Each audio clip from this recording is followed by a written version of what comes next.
birthday. This year, we traveled across the country to discover some of our nation's lesser-known places and hidden gems.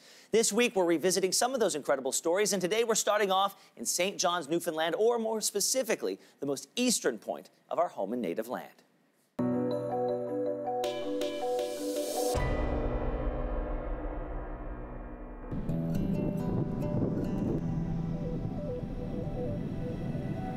It's iconic Newfoundland, really.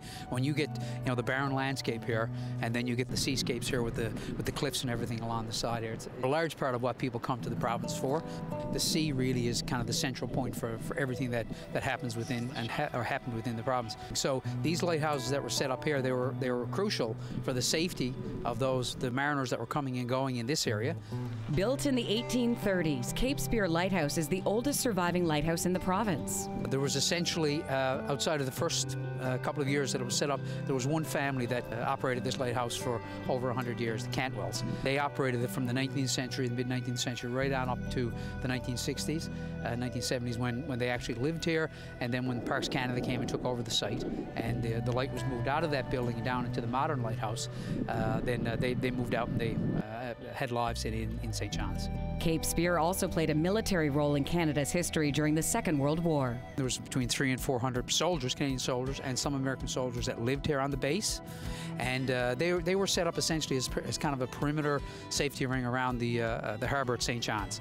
And they were set up to protect the convoys coming out of the harbour here in St. John's during the Second World War, and also to spot enemy vessels, primarily German U-boats or wolf packs off the coast here.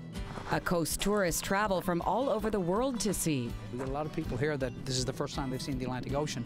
I think in a lot of ways they are changed, and I think as well, I mean, it's really an iconic part of Newfoundland, but it speaks to a larger story of Canada as well. And a chance to stand in one corner of our country. Depending on your perspective, this is where Canada starts or ends. And so I think, people coming for that purpose, I think that's kind of a touchstone for them. And then hopefully they'll get to see the other three corners of the country as well at some point in time.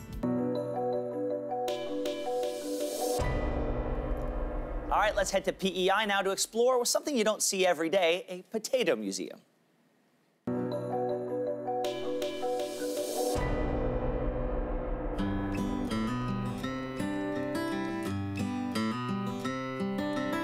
It's a place to celebrate all things potato.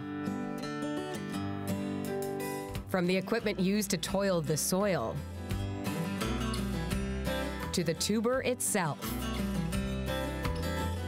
But the big draw is the big spud. He's the #1 photographed item, I think, in O'Leary. So people always stop to have their photo there. Sometimes that's the only draw they want. They just want that picture and then they're gone. But if we can get them in the door, our focus is on the history of the potato. So they're going to learn a lot about where the potato came from and how it made its way here. We also have a local community museum here, lots of antique farming equipment. So there's a little bit for everybody. Donna Rowley has spent nearly 2 decades here. I've been working at this museum for 18th year. Her connection to the collection runs deep. It was actually one of the first jobs that I had as a teenager, I'll say. Basically what this was, you would go out to the field, the farmer would have a pile of potatoes for you. They gave you this sack and you put it around your waist and they would fill this with whole potatoes. And you had a knife in your hand and you walked up and down the field planting potatoes. So you basically took one potato at a time, cut a chunk out of it. Hopefully there would be an eye in it, drop it into the ground, and that was your day. And that wasn't very fast. A lot of the other workers were much quicker than I was. This year, probably not my favorite job for a teenager to do. It was very backbreaking, but life lessons, I guess.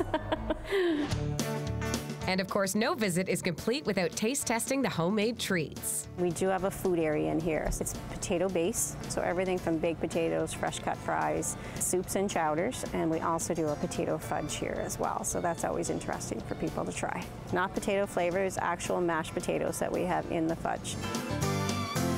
It's a very unique spot. It's in the western part of Prince Edward Island, very beautiful area of O'Leary. The museum offers lots to see, opportunity to have a bite to eat, and learn a little bit while you're here.